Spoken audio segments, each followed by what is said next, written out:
bacteriostática y una actividad bactericida. Y que es un sinergismo y antagonismo cuando combinamos antibióticos. Me disculpa, me voy a cerrar la puerta. Hay demasiado ruido. La guachamaya se te llena por favor. Lo que pasa es que estamos por cerrar bien. Entonces voy con qué es un antimicrobiano. Esta definición está en el libro de microbiología de Stanley, el digitalizado. Ahí hay un tema de antimicrobianos bastante largo. Yo solamente tomé lo que relevantemente necesito que aprendan.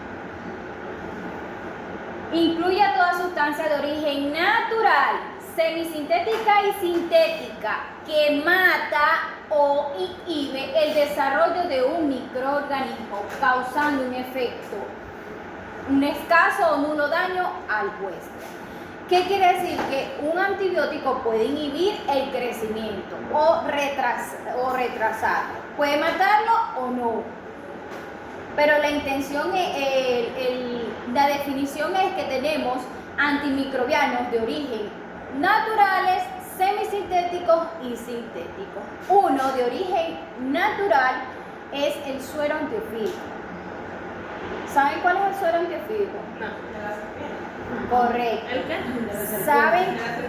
El antídoto contra las mordeduras, el veneno contra las mordeduras de ¿Eso que se utiliza el mismo veneno? ¿El mismo veneno? Sí, ¿y saben cómo lo hacen? Sí. Se le trae. Se la traen, se le quitan el caballo en el lomo para que ahí cree los anticuerpos. Ajá, y después, Bueno, después de ahí lo sacan y de ahí no sé qué es lo que hacen. Bueno, en TikTok estaba mirando. Ahí lo trabajan, o sea, un suero. En TikTok estaba mirando un humano que se dejaba dejaba que se morder. mordiera serpientes todos los días y Y ya se se volvió se inmune inyectaba el veneno. a la mordedura de serpiente. Ajá. ¿Qué pasa? Que pueden usar un organismo huésped como el carnero, bien sea el conejo o el equino. Le inoculan todos los días una cantidad diluida de veneno para que dentro de su sistema circular, cardiovascular, él crea anticuerpos. Eso puede durar 7 días, 14 días, 21 días. Cada día pueden extraerle sangre. Centrifugan esa sangre y toman el suero. Acuérdense que eso viene en un suero. Eso se coloca en suero. Y en el suero es donde yo tengo la parte de antígenos, anticuerpos. Yo necesito anticuerpos. Se lo coloco como una solución a la persona que está recién inoculado el veneno de la serpiente, o sea, fue mordida, a ella se la coloco y por varias horas se tiene que pasar ese antibiótico a goteo lento, aparte de fluidos y otros medicamentos, como por ejemplo antialérgicos. En el caso de la dexametasona se la colocan. ¿Por qué? Porque ayuda a que no haya el sistema de defensa no emita alergia y no haga un shock anafiláctico, que es cuando se cierra la glotis o alguna otra reacción. Puede ser un paro respiratorio por alergia. Entonces, eso nosotros como médicos veterinarios nos los enseñaron en la universidad. Inclusive fuimos, inoculamos el veneno. Había, no sé si se acuerdan o alguien les llegó a decir, en la policlínica hay un tanque donde era la piscina de la serpiente, las que agarraban en el municipio de Maracaibo, San Francisco, que estaban así en las casas o se metían, no las podían matar, sino las agarraban y las metían ahí y a ellas las alimentaban todos los días con conejitos, con ratones blanquitos. Las alimentaban todos los días y llegaba un momento, los días a la semana, no sé, las sacaban, las hacían morder un recipiente, o sea, que ellas inocularan el veneno y ese veneno lo procesaban, lo diluían y se lo inyectaban al caballo. Tenían que diluirlo porque si se lo colocan puro, obviamente iban a matar a los caballos. Y también nosotros lo hicimos en conejo, ¿ok? En ese momento. eso forma parte de un antimicrobiano natural. Semisintético, ustedes simplemente se lo imaginan. Utilizan una porción natural del patógeno con diluciones comerciales o kit comercial.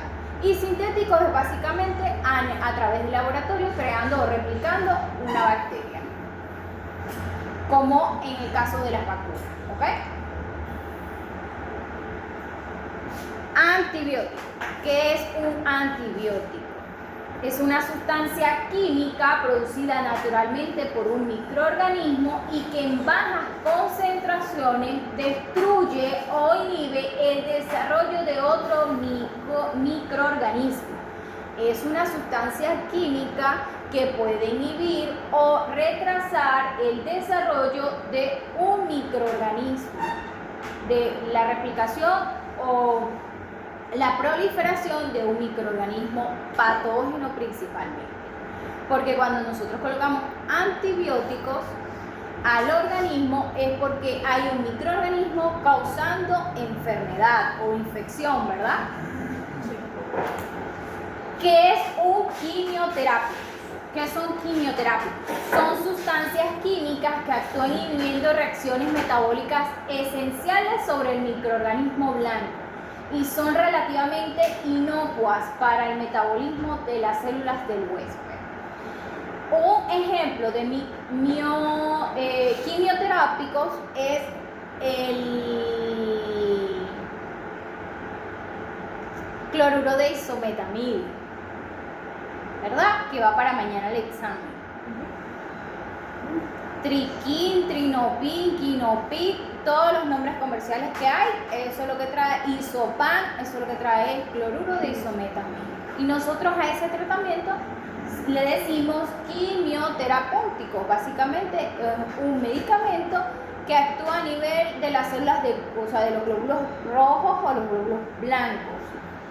Y simplemente ellos inhiben o sea, actúan sobre un organismo blanco y es inocua para los demás,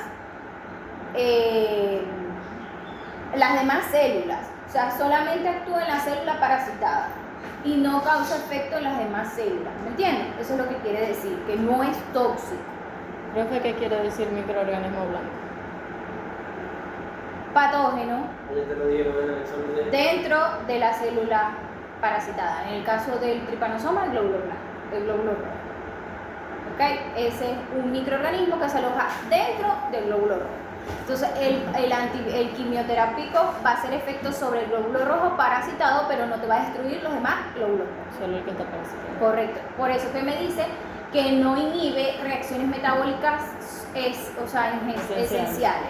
Simplemente igual los glóbulos rojos van a seguir haciendo el proceso de transportar el oxígeno a la sangre. Actividad bacteriostática bactericida. Bacteriostática se detiene. Solamente inhibe el crecimiento microbiano. Pero bactericida elimina completamente la bacteria. ¿Ok? Diferencia entre ambos. Actividad bacteriostática es el valor de la actividad antimicrobiana que inhibe el desarrollo de un microorganismo. Esta se determina in vitro enfrentando una concentración constante de bacterias frente a una serie de diluciones antibióticas. La concentración más baja de antibiótico que inhibe el desarrollo bacteriano eso es un ejemplo. Y la actividad bactericida es el valor de la actividad antimicrobiana que mata a un microorganismo determinado. Una la inhibe y otro la mata. Bacteriostática la inhibe, bactericida la mata. Combinaciones de antibióticos. Tenemos sinergismo, combinación de dos antibióticos que hacen que estos tengan mayor actividad bactericida juntos que separados. Sinergismo, yo los uno a los dos y los dos van con la finalidad de matar esa bacteria. Su potencia, ambos antibióticos van a ser potentes juntos, combinados, para poder eliminar esa bacteria. Ejemplo, amoxicilina más ácido clorhídrico. ¿La han tomado? Amoxicilina sí, pero como otra cosa no. Con Ácido. ácido clavulánico se lo he tenido que dar a mi hijo porque la amoxicilina sola no hace nada. En el caso que yo le dé, ella tiene un nombre, ya les voy a decir. Tú la compras como Fulgran. Es bastante costoso. Porque vienen combinados los dos. Ya ahora me acuerdo un segundo. Otra combinación de antibióticos es el antagonismo, combinación de antibióticos que hace que la actividad de uno de ellos interfiera con la actividad del otro. Por ejemplo, su actividad conjunta es menor que la actividad de cada uno por separado. A ver, ahorita no me acuerdo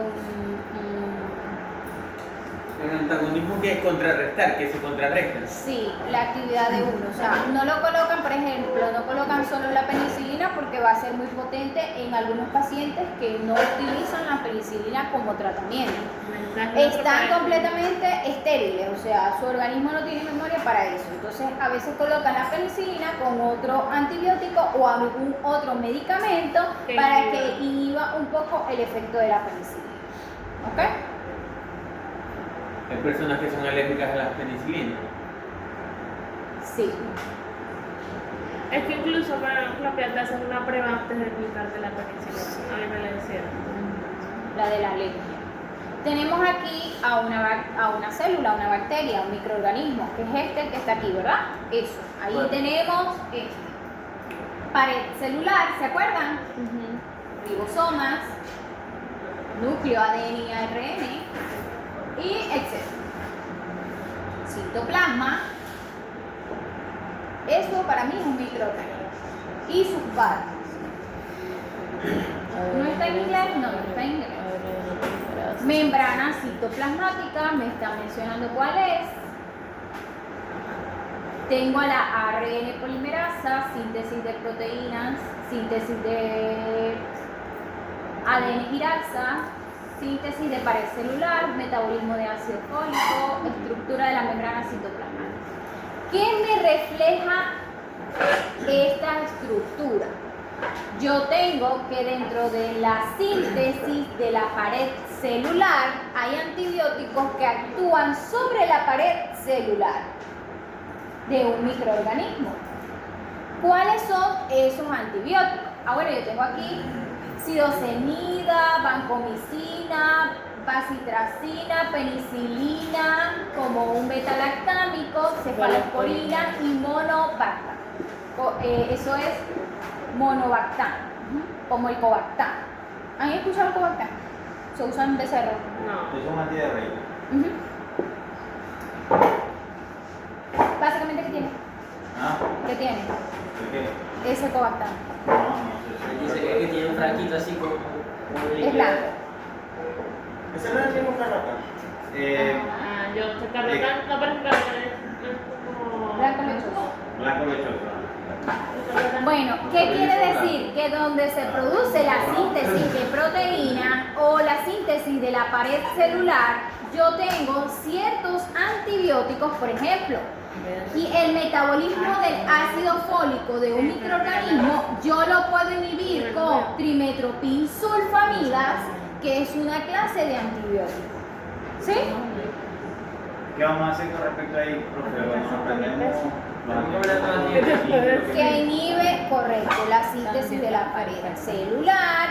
¿Por qué? Porque si yo tengo un antibiótico que me inhibe alguna parte del patógeno, quiere decir que lo va a eliminar.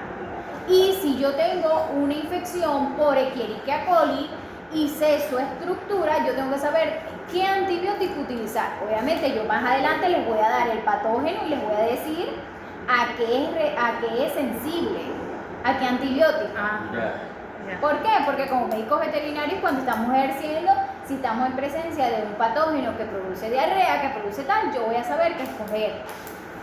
Y no de lo que el encargado o el del, ¿cómo le dicen aquí? El caporal de la vaquera me va a decir que colocarlo. ¿Ok? Ustedes son los que lo van a escoger. ¿Y por qué? Porque ustedes se lo van a estudiar. O sea, ustedes ya se lo estudiaron. Ustedes saben qué antibiótico actúa específicamente para esa patología. Tengo otra vez la pared de las gram positivas y las gram negativas, ¿verdad? Tiene doble ¿Por capa qué de se las piscina. coloco aquí? Porque cuando yo les diga Escherichia coli es gram positiva, ustedes saben cómo está estructurada su pared celular. Si yo le digo Salmonella es gram positiva, ustedes ya van a saber cómo está estructurada su membrana celular, ¿verdad?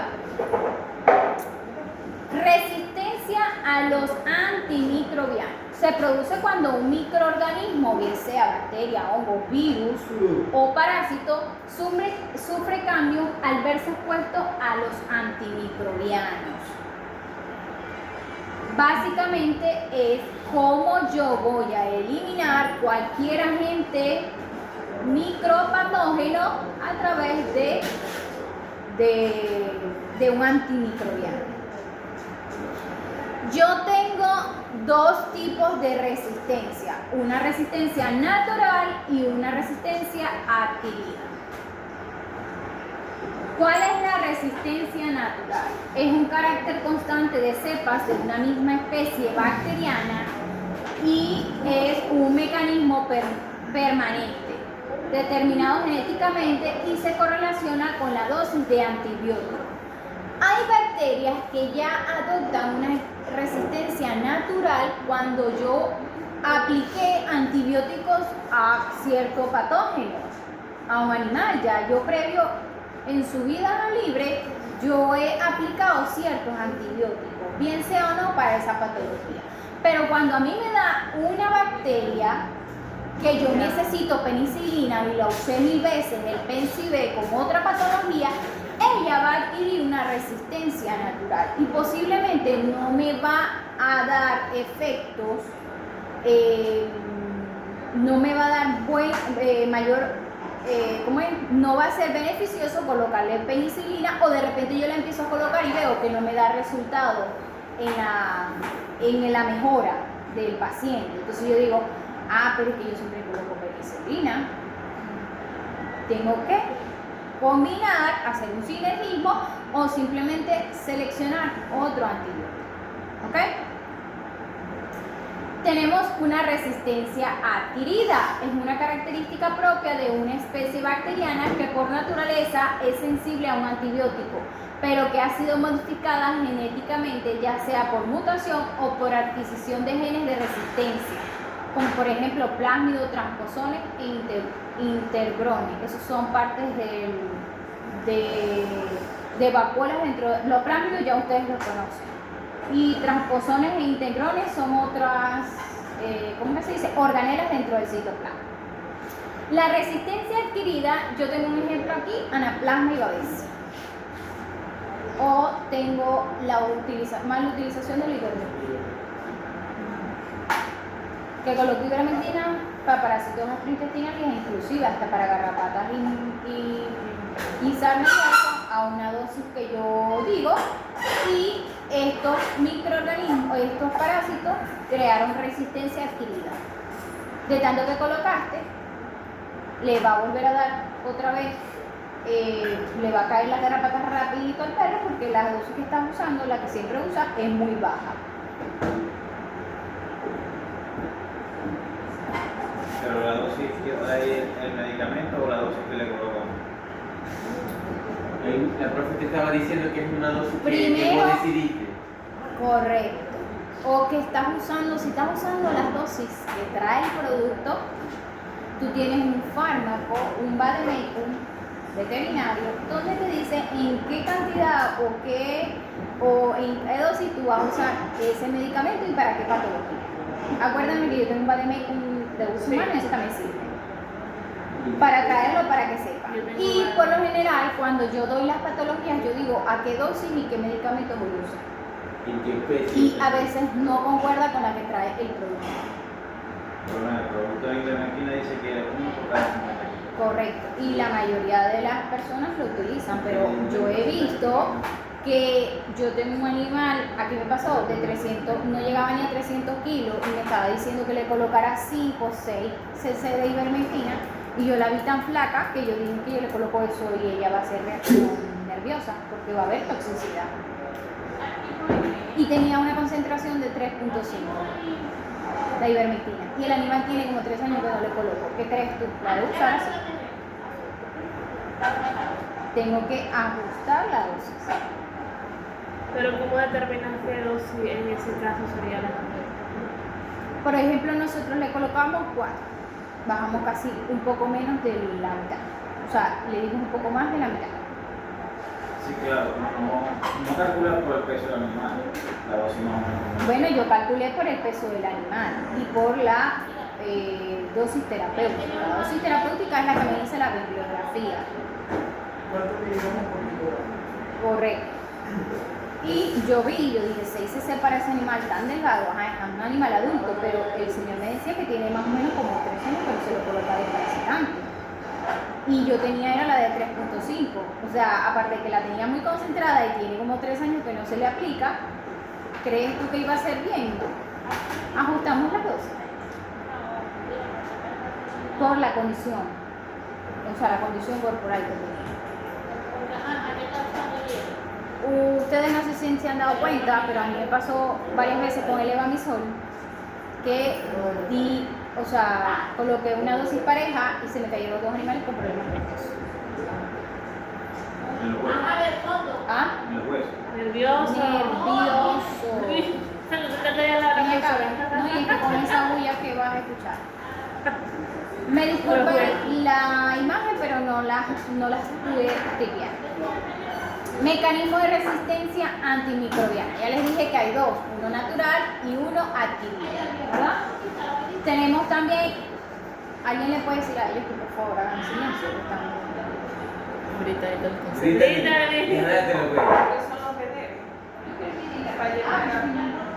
Hola, buenos días, ¿cómo están? Hola. ¿Cómo le quiere gritar?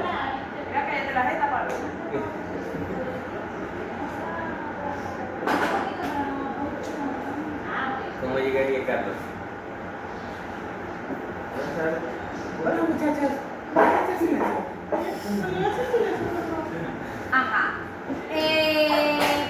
Tenemos diferentes mecanismos de resistencia. Uno, inactivación del antibiótico por destrucción o modificación de la estructura química, alteración del sitio blanco del antibiótico, alteración de la barrera de permeabilidad o problemas de la bomba de flujo. ¿Qué es flujo? Esto tiene que ver con el propio patógeno, que simplemente tiene una cápsula o formó una cápsula bacteriana. ¿Se acuerdan que yo les dije que la cápsula no la tenían todas las bacterias? Hay unas que la Sí, forman. era la más resistente a La la más Bomba de patógena. flujo quiere decir cómo ella agarra los gradientes del líquido intersticial hacia su interior. No sé si en fisiología ustedes han visto presión osmótica, Sí. bueno, tiene que ver mucho con eso. Osmosis. De eso, correcto. Pero del patógeno, el patógeno tiene un proceso de ósmosis para poder intercambiar microorganismos desde su pared celular hacia el líquido intersticial. Entonces, si ellos modifican esa estructura, quizás algunos antibióticos no tengan resistencia o no tengan efectividad para su efecto. Es decir, que usted está diciendo que dependiendo de la osmoralidad que ellos van a absorber ese tipo de antibióticos. Consecuencias del mal uso de los antibióticos. ¿Qué pasa cuando los usamos mal? Cuando no sabemos, lo usamos y no sabemos cómo usarlo, sino como creemos que deberíamos usar. Hay una sensibilización de una vasta población que resulta en hipersensibilidad. No sé si ustedes han leído algunos fármacos cuando lo van a usar y dice, una de las reacciones adversas dice hipersensibilidad al fármaco. O sea, puede haber una reacción alérgica o sensible a el producto. En algunos animales pasa. En este caso puede ser anafilaxia, trastornos hematológicos o hepatitis. ¿Saben qué es anafilaxia? Eso es cuando se cierra la glotis por un shock anafiláctico. Cambios en la flora humana normal, obviamente yo voy a mi flora bacteriana normal la voy a alterar cuando yo coloco medicamentos que no los necesito para el patógeno que me está causando la efectividad, o sea, la enfermedad. Enmascaramiento de la infección grave sin erradicarla. En el caso de brucela, yo tengo sintomatología febril en el caso de los humanos, como una leve gripe, como un dolor, como una dolor muscular, y coloco antigripales. Yo estoy enmascarando a esta bacteria porque estoy colocando un antibiótico para una patología que no es. Desarrollo de resistencia a los fármacos en la población microbiana. Estos son consecuencias del mal uso de antibióticos. Nosotros simplemente lo conocemos como resistencia al microorganismo. Pero aquí me describe diferentes tipos de resistencia. ¿Qué debemos hacer nosotros? Tomar antibióticos únicamente cuando el profesional lo amerite. En el caso del veterinario, solamente colocarle a los animales cuando el veterinario lo recetó, no cuando el caporal de la vaquera lo quiera colocar. Aquí hay un mal hábito, yo creo que ya no, porque las medicinas están tan costosas que no lo hacen, de dejar una caja con medicamentos al caporal y a los veterinarios. ¿No vamos a hacer el parcial? No demandar antibióticos si los profesionales sanitarios dicen que no son necesarios. Seguir siempre las instrucciones de los profesionales sanitarios con respecto al uso de antibióticos. No utilizar los antibióticos que le hayan sobrado a otros. No, pero es que yo tengo una gripe y a él también le dio a mi hermano. ¿Te quedó penicilina o te quedó amoxicilina o te quedó levofloxacina? Creo que es la otra. Dámelo.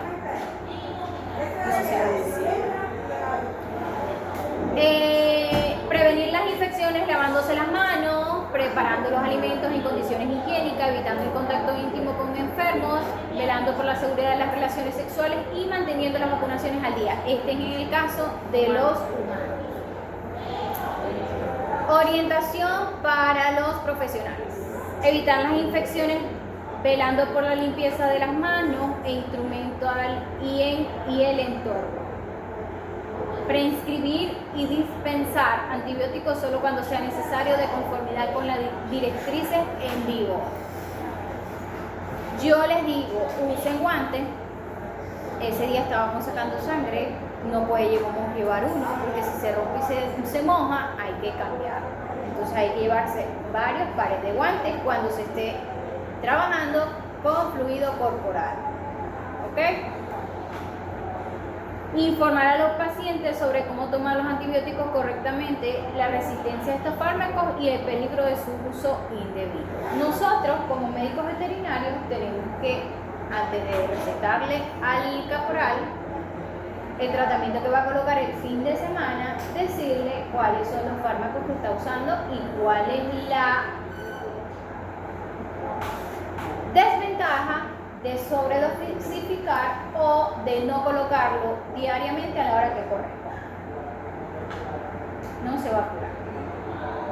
Ustedes van y dejan el tratamiento y cuando van la siguiente semana, a mí me ha pasado porque ya yo conozco, uno ve el perfil de la persona que es responsable y atenta con sus animales y otra que simplemente cuando tú estás es una cara y cuando tú te vas es otra.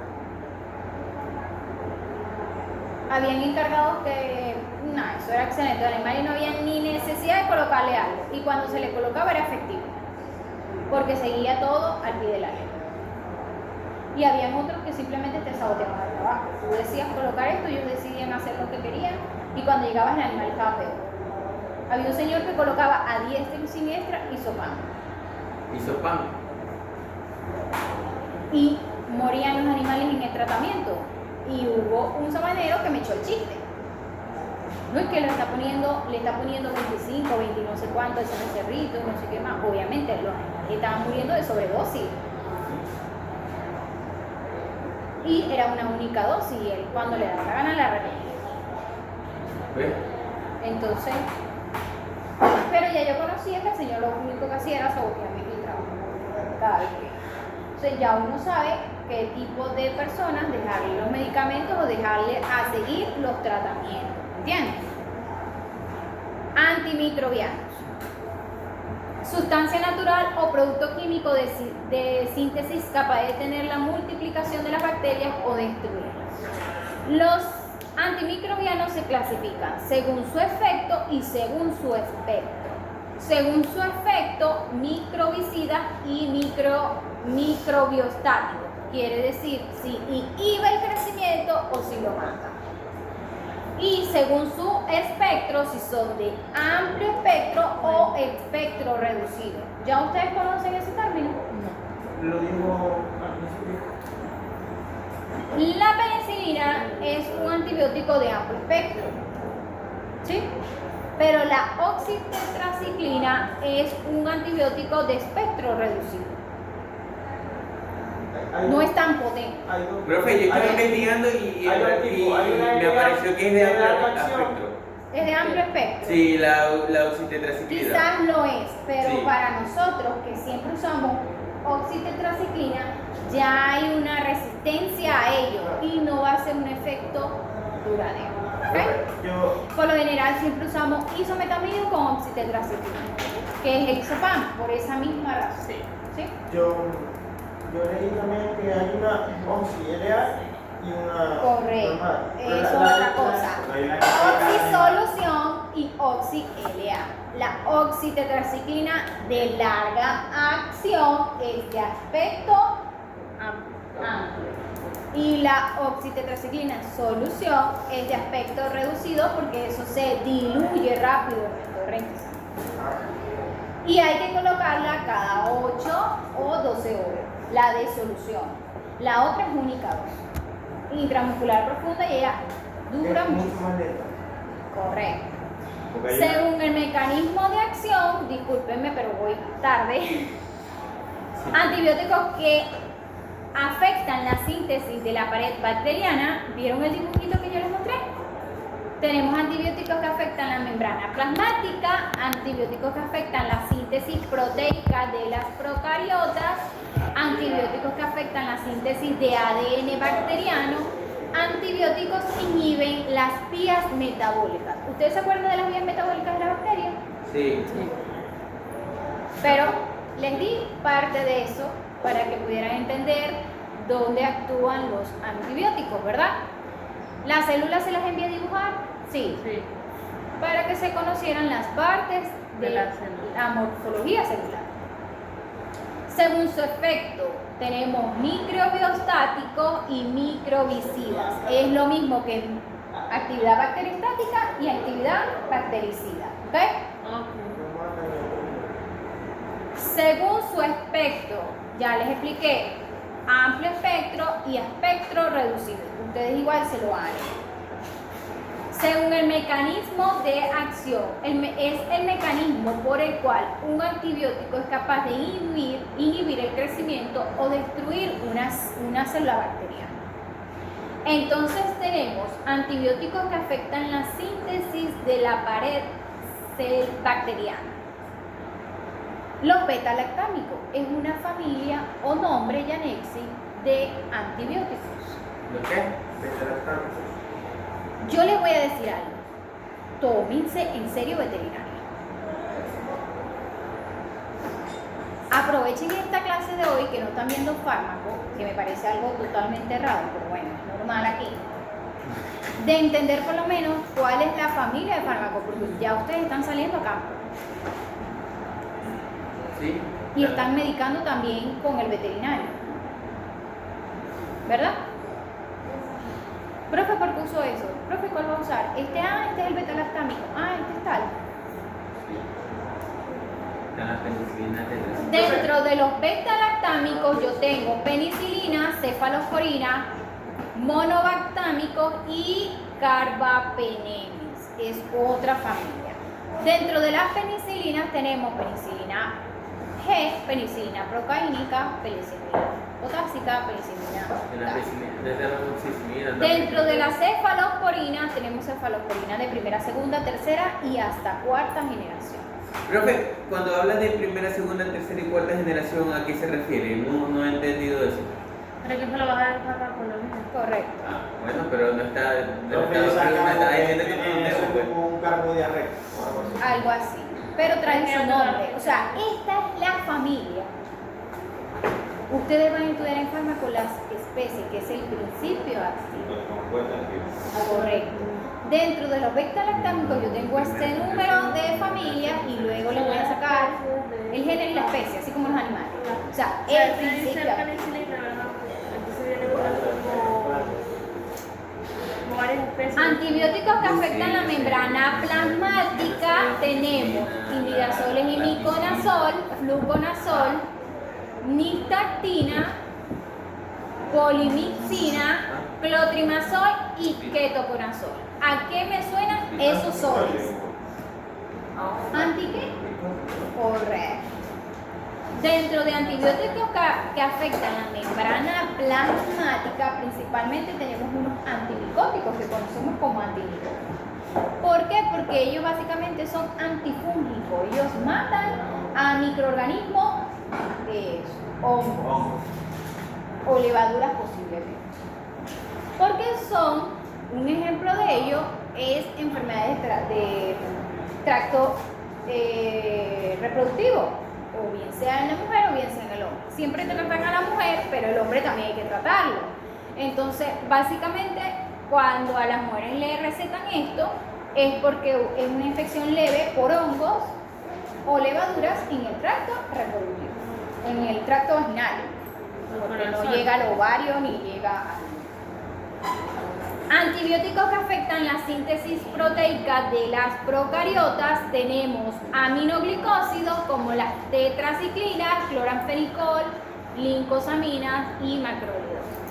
Los aminoglicósidos y las tetraciclinas, yo tengo aquí la oxitetraciclina. En esta... quiere decir que la oxitetraciclina afecta la síntesis proteica de las bacterias, sí. Pero cuando hablan de glucósido, Es está hablando de otra forma. aminoácidos. Sí, pero antibióticos que contengan aminoglicósidos, aminoácidos, pues, de que su principio activo sea ese. Tiene un poco de nombres de ahí te van a dar un poco de nombres.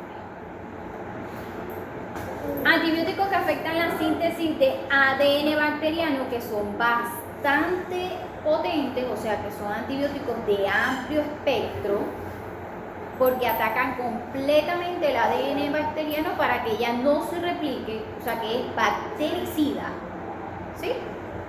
Porque lo elimina, lo mata. Tenemos quinolonas como la levofloxacina, ciprofloxacina y norfloxacina. O sea, dentro de las quinolonas están estos fármacos. Ya ustedes lo han escuchado, Sí, ¿verdad? he escuchado Sí. los compuestos, pero no había escuchado que estaban dentro de las quinilonas.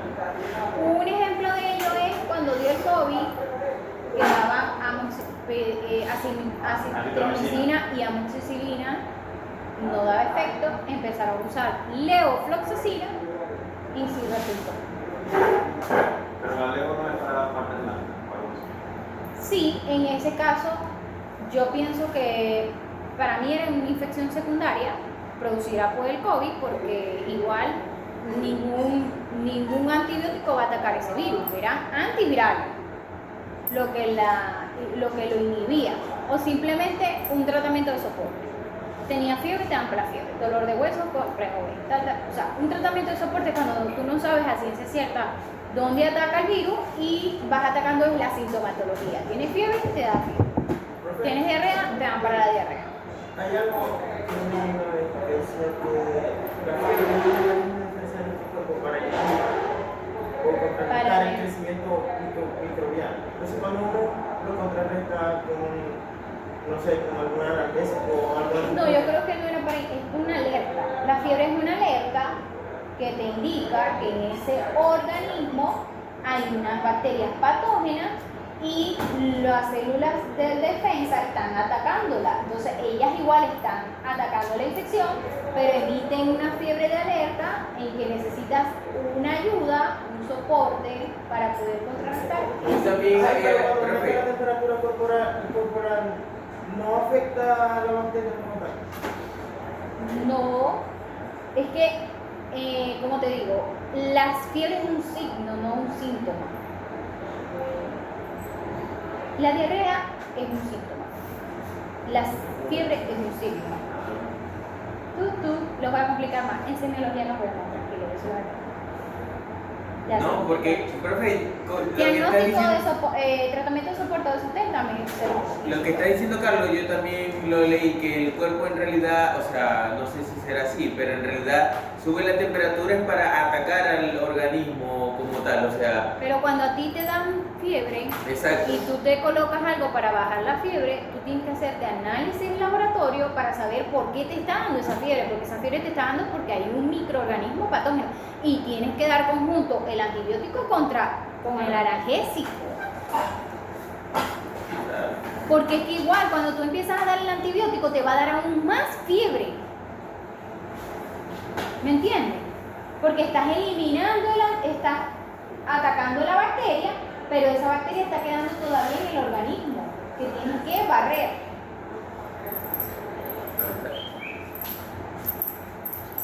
Entonces ahí es donde tú llegas y colocas el antibiótico. Mire, eso es verídico. Usted empieza a tomar el antibiótico y a usted se le eleva la temperatura más alta que como la tenía. Si no se coloca el antibiótico, el analgésico. ¿Ok? Y esto es un dibujito que yo se los pregunto, de donde inhibidores del metabolismo bacteriano, donde inhiben la quinolona, replicación del ADN, la síntesis de ADN, pared celular, tenemos la penicilina, cefalosporina, carbapenem y glicopéptidos, y etc.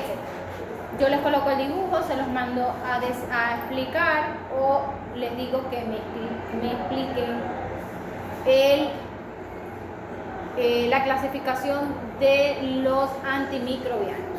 Toditos, quienes actúan en la pared celular, quienes actúan en la síntesis proteica, quienes actúan en la síntesis de ADN, todos los nombres.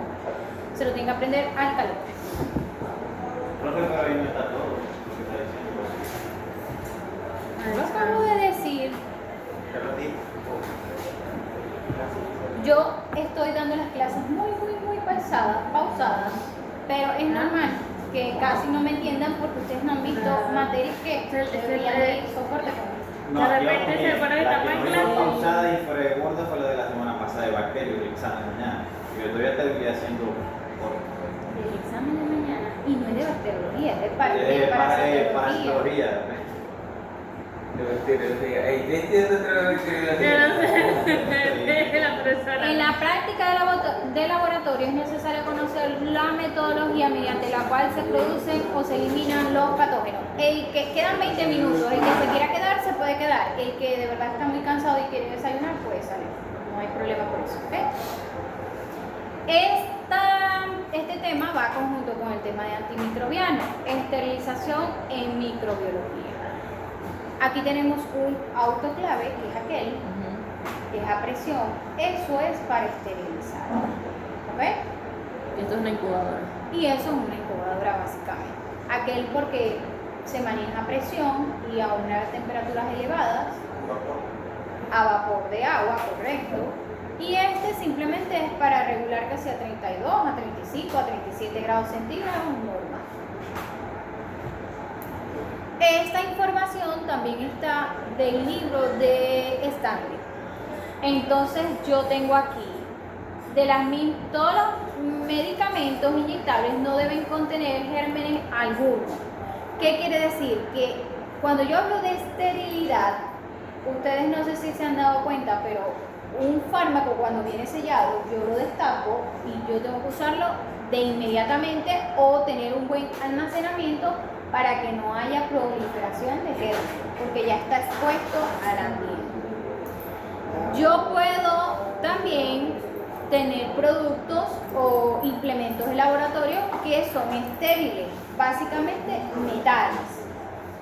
Las pinzas e instrumentos de metales se pueden esterilizar, lavar y esterilizar. Pero tengo también material de laboratorio plástico, en el caso de las jeringas, que solamente son de un solo uso. Vienen estériles y son para usar una sola vez. Yo necesito saber el concepto de esterilidad. Indica la ausencia total de formas viables de microorganismos. No existe grado de esterilidad. Esta es, por lo tanto, un término absoluto. Un objeto nunca puede estar parcialmente estéril. El término esterilización se refiere a los procedimientos que conducen a la destrucción o separación de toda forma de vida, macro, micro o submicroscópica. Esterilización es el proceso. Esterilidad es la forma de ausencia total de un microorganismo, bien sea en un medicamento o en un instrumento de laboratorio. Esto es, ya va, que creo que se me saltó uno por allá arriba. Antisexia, que es el proceso que se aplica al tejido vivo con el objeto de prevenir la multiplicación de la forma vegetativa de los gérmenes y provoca la asepsia. Antisepsia y desinfección es otra diferencia. La desinfección consiste en la destrucción de los microorganismos patógenos en estado vegetativo que se encuentran sobre elementos inertes. ¿Qué es esterilidad? ¿Qué es esterilización? ¿Qué es antisepsia? ¿Y qué es desinfección? 4 términos que tienen que conocer. Y aquí hay un ejemplo: sanitización, desinfección y esterilización. Obviamente que no hay ninguna forma de vida, o sea, ahí no hay ningún patógeno. Desinfección, si hay microorganismos en muy baja carga. Y sanitización, cuando yo aplico el antibacterial o el alcohol en las manos y hago así, estoy bajando la carga bacteriana, más no eliminando de totalidad. Pregunta de examen. Si le echo alcohol. Bueno, aquí es sanitización. Sí, Así sí, se ve cuando le echas alcohol a las manos.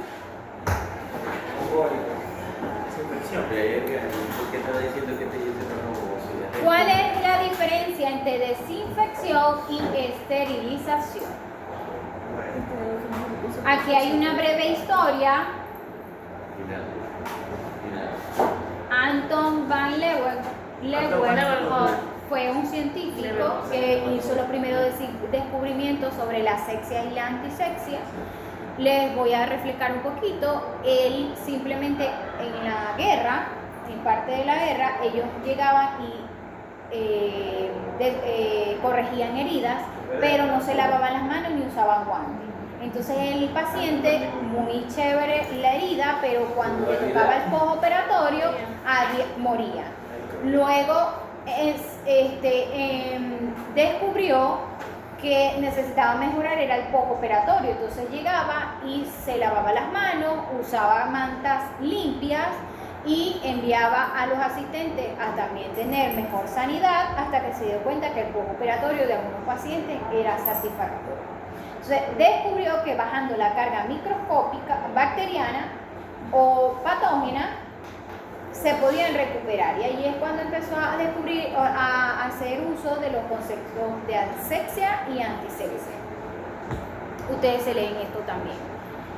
Esterilización por agente físico.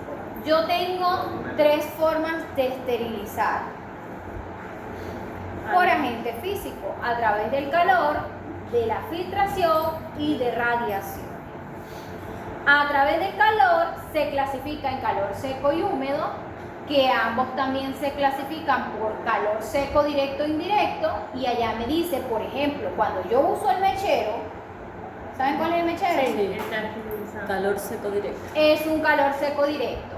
Y cuando yo uso un horno o estufa, en el caso de algunos autoclaves que traen horno, no son a presión, yo utilizo un calor seco indirecto. También tengo un calor húmedo, que en este caso es compresión con el autoclave.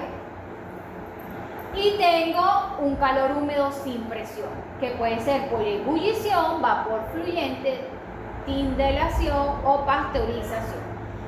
Este calor húmedo sin presión con la leche, ¿ok? Pasteurizando la leche. Y estos dos básicamente lo van a leer de esta forma. Ustedes se lo ven.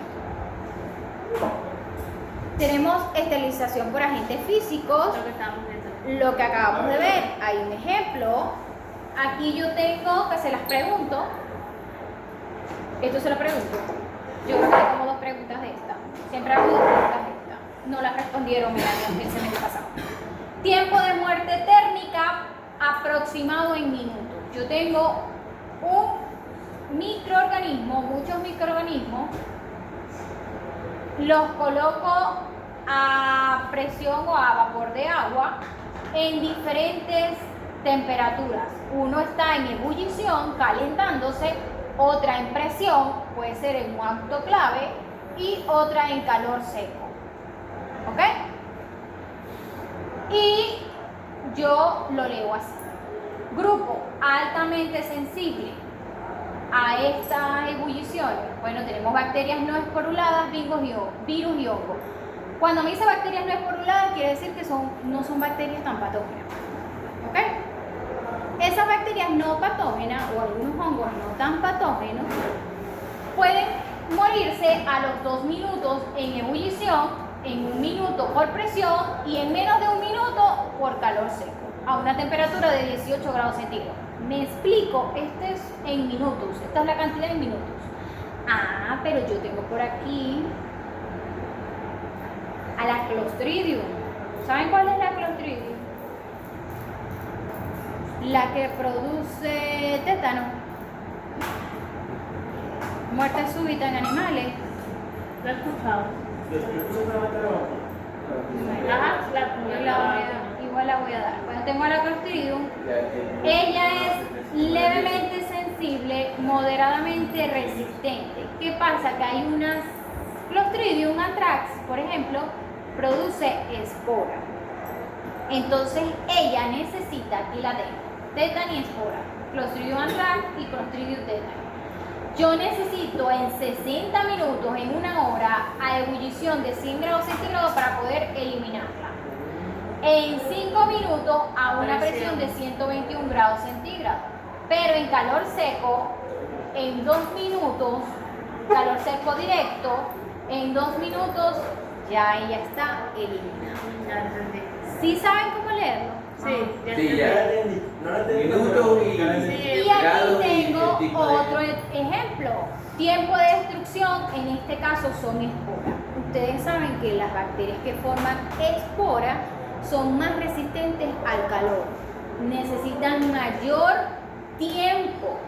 Miren, 100, 105, 110, más de 1 hora exposición de calor seco, húmedo o exposición de calor seco, necesitan más tiempo para poder eliminarlas.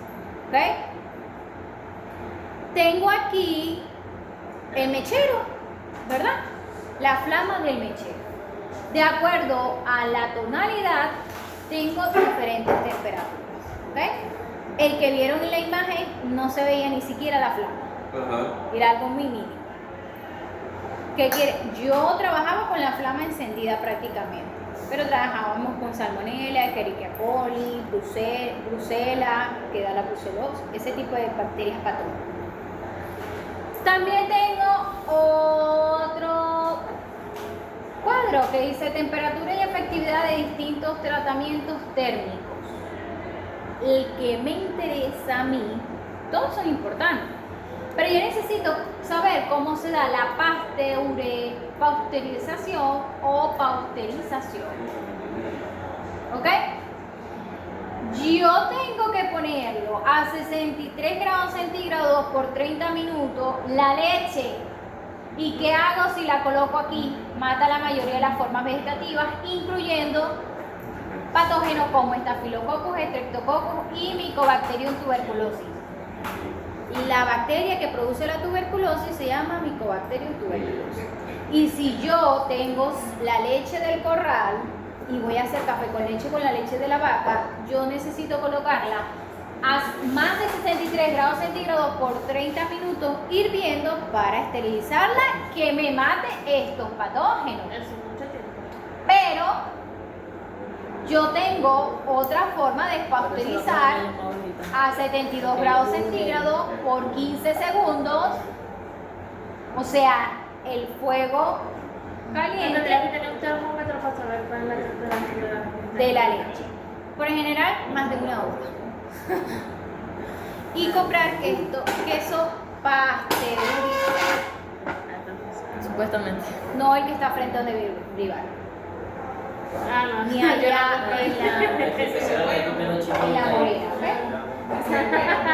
Ese es el bueno, ya sabes. Hay una forma de retener algunos microorganismos, de filtrar. Y esto sí no se lo voy a preguntar. Los coloqué intersección directa o tamiz, mecanismo de inercia, interpretación por difusión. Esto tiene que ver con membranas de filtrado. Allá tenemos un ¿qué? Un Atrax Ellenmeyer, ¿verdad? Sí. ¿Cuál es? El que está acá. El recipiente, ¿verdad? Sí. Aquí le ponemos un filtro de membrana y simplemente pasamos el fluido. Dentro de esto van a quedar los microorganismos en el filtro. Y eso es lo que quiere, o sea, y básicamente es cómo se retiene el microorganismo. Tipos, ya terminamos. Tipos de agente antimicrobiano. Se lo voy a preguntar. Y lo van a tener que... Todo lo voy a preguntar. Claro, porque es que aquella tiene 19 diapositivas y esta tiene 13. Eso fue lo más importante. Miren, si ustedes llegan a ver el tema de antimicrobiano y el tema de esterilización del libro de Stanley, se van a aburrir. Eso es largo. Saqué lo que pueden necesitar, porque no tenemos laboratorio. Y había muchas cosas ahí que se hacen en laboratorio y prácticas en laboratorio. Pero esto sí lo van a necesitar.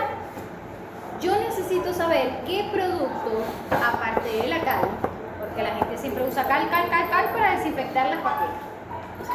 Pero hay otros productos químicos que se utilizan, ok, el yodo también, perfecto. El alcohol, que lo usamos también para nuestras manos, o para cuando vamos a tomar una herida estéril en un animal. Para desinfectar la vaquera. El alcohol no, el yodo para el ombligo.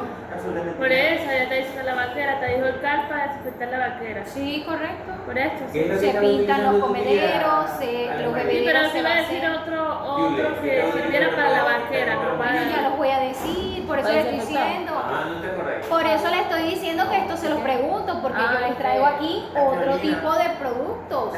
Por ejemplo, cuando un animal muere, muerte súbita, yo lo entierro, no lo quemo, porque si yo lo quemo, forma espora y voy a diseminar la enfermedad, la patología.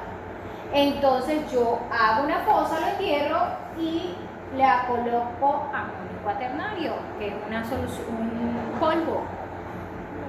Hay gente que le coloca solo cal, pero hay otros desinfectantes que son antisépticos, potentes, o sea, son bastante potentes para que simplemente se descomponga ese material orgánico y no se...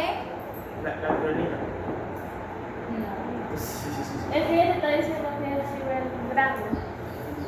Antiséptico, agente microbicida poco tóxico que puede ser aplicado sobre la piel o membrana mucosa, no debe ser ingerido. Ejemplo, mercuriales, nitrato de plata, solución de yodo, alcoholes y detergentes.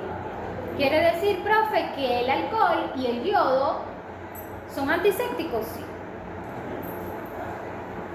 Ustedes se lo van a aprender. Mercuriales, nitrato de plata. ¿Ustedes saben cuál es el nitrato de plata? Sí. Cuando hay una quemadura, hay una crema que trae nitrato de plata que es la mejor de todo y es la que sana las quemaduras más rápido y no deja casi Hay un cicatrices. aerosol que también trae nitrato de plata, Ah, que se llama Curimi, nombre comercial. Desinfectante, agente que mata a los microorganismos, pero no necesariamente a su espora. ¿Ustedes vieron la imagen que yo les puse anterior? Sanitización, desinfección y esterilización. Bueno, se dieron cuenta de que donde decía desinfección habían todavía partículas rojitas. Rebobinando o se las llevo sí, para sí, allá ya me para atrás. acordé, ya me acordé. No, sí, Ya ya, te la pongo. Se utilizan sobre objetos inanimados como pisos, mesones, utensilios, ejemplo. Estos son los que yo voy a utilizar desinfectantes para la vaquera o para mi laboratorio de pequeños Esos son. animales. Cloro, hipoclorito, sulfato de cobre, compuestos de amonio cuaternario. ¿Se acuerdan que les dije el amonio cuaternario? Sí. Los desinfectantes y los antisépticos se definen sobre la base de su seguridad de uso sobre las membranas mucosas. Por ello, en algunos casos, un mismo compuesto, dependiendo de su concentración, puede ser un desinfectante o un antiséptico. Ejemplo, el hipoclorito de sodio. Hay hipoclorito de sodio de diferentes concentraciones. Concentraciones muy bajitas y concentraciones bastante elevadas. El hipoclorito de sodio es bastante efectivo para desinfectar, Ronaldo, superficies contaminadas por el virus de parvovirus o distemper canino. Cuando hay síntomas de parvovirus, distemper, algún vecino, un perro, hay que desinfectar la casa y no es lavar solo con agua y jabón, es colocar hipoclorito de sodio a una concentración elevada. Pero yo puedo echar el cloro que nosotros usamos para el uso del baño o de cualquier cosa y no le hace ni coquito a ese virus. Y ese virus puede estar allí muchos años en superficie inanimada. Sí. También tenemos preservativos o conservantes. Estos preservativos y conservantes, en el caso de los productos enlatados o empaquetados, ¿verdad? Sí. Ellos son los que llevan estos conservativos y preservantes. En el caso de los pan, como el Bimbo, como algún otro pan de cadena comerciales que duran Como los un embutidos. tiempo determinado, y obviamente los enlatados que también tienen un tiempo de caducidad. Ellos contienen conservantes. En Estados Unidos venden muchísima comida o muchísimos productos de consumo humano que contienen muchos conservantes y aditivos y preservativos. Eso es lo que ocasiona el mayor grado de obesidad en ese país. Yo recuerdo hace como 2 años, cuando fui por primera vez, o 3 años creo, un taxista era colombiano y me dijo, nos iba a llevar al aeropuerto y me dice, ustedes no son de aquí, ¿verdad? Están de turista, nosotros sí. Sí, mija, porque yo le digo algo, usted 3 meses viviendo aquí se pone fea, horrible y gordeta. Yo lo miro así, usted está muy con razón, no, porque aquí comer en la calle, comer en los supermercados, tal, eso hace que se engorden porque hay muchos preservantes y conservantes y tal, y es verdad, hasta el refresco. Y es que todo lo venden, o sea, ustedes tienen hambre, ustedes no van a algún donde venden comida, ustedes van al supermercado y traen todo listo, empaquetado, lo metes al microondas y listo. E igual en China, en Asia hay maquinitas donde te preparan la comida, todo viene en bolsitas, la sopa, todo, o sea, todo lo preparas instantáneo, es deliciosísimo, pero todo eso contiene conservantes y aditivos. Y no solamente porque te engorda, sino que esa es la principal causa de proliferación de células cancerígenas. Por eso los niveles de cáncer, o sea, de incidencia de cáncer en los humanos ha aumentado. En estos países de América, en el caso de Estados Unidos y Asia, porque en Europa todo sí es natural. Tú vas al supermercado y tú ves cosecha completamente natural, o sea, vegetales orgánicos, libres de plaguicidas, de cosas de esas. Y ustedes ven gente allá de 90 años caminando, que la empujan y no se cae, de lo dura que está. O sea, una persona de 90 años con una condición bastante favorable. Ya la pensé que se pega los pesos. ¿No pensaste por qué dije que lo empujaba y no se caía? Lo pensé. Como el señor José Luis. Señor José Luis, el lunes fui y estaba encaramado en el techo. Y se estaba bajando como una lombre araña de una reja. Y yo le dije, ya usted no está para esa casa. ¿Cuántos años A ver, tiene? ¿cómo ¿Cómo queda queda vida? vida? Pero- 76, 77. Yo profe, le dije, usted no es un coñito. el señor José Luis se te ha criado con fororo y leche vaca, eso que va. No, eso fuimos nosotros que Sin con conservante, Neclé, profesor. con Betugue. Sin conservante. Nos tropezamos y nos rompemos Hay un que estar dedito. pila con él porque el problema es que ya a esa edad una caída a la cadera no le responde. Son agentes estáticos utilizados para inhibir el crecimiento del microorganismo, utilizados con frecuencia en alimentos. Obviamente, si son ingeridos, no deben ser tóxicos. Ejemplo, propinato de calcio, benzoato de sodio, nitrato, etc. Ahí hay 3. Yo hago una lista y pregunto quién es antiséptico, desinfectante y quién es preservantes y preservativo. Profe, Gracias a Dios. cuando hablamos de sanitización o sanitización.